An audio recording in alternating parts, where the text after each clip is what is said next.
L'actualité de l'industrie laitière est également au menu de cette édition. Une cinquantaine d'acteurs ont réfléchi lors d'un atelier sur l'autosuffisance en lait pour la Côte d'Ivoire, le Mali et le Burkina Faso. Dans cet élément, notre reporter Thio Chang nous donne plus de détails depuis Korogo, dans le nord de la Côte d'Ivoire.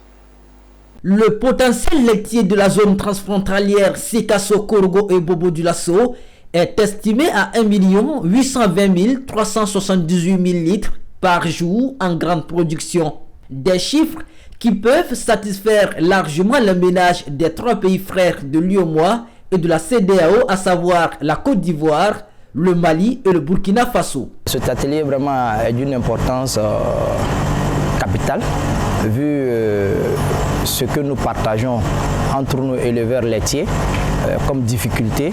Cet atelier va nous permettre d'échanger nos connaissances, d'échanger nos réalités et aussi apprendre des uns des autres pour que ensemble la libre circulation des biens et des services qui est tant prônée par la CEDEAO puisse vraiment être vraiment effectif.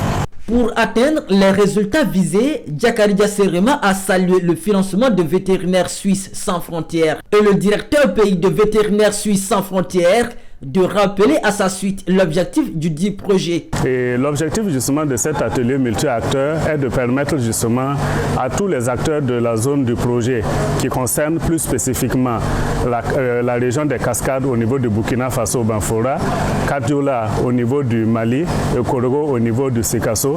Donc c'est de permettre vraiment à ces acteurs non seulement de s'approprier le projet, de s'approprier aussi de la stratégie et de pouvoir s'impliquer en tout cas de manière constante dans la mise en œuvre de ce projet qui a une durée de 3 ans. Face à l'objectif, l'un des participants a rassuré et promet de meilleurs résultats.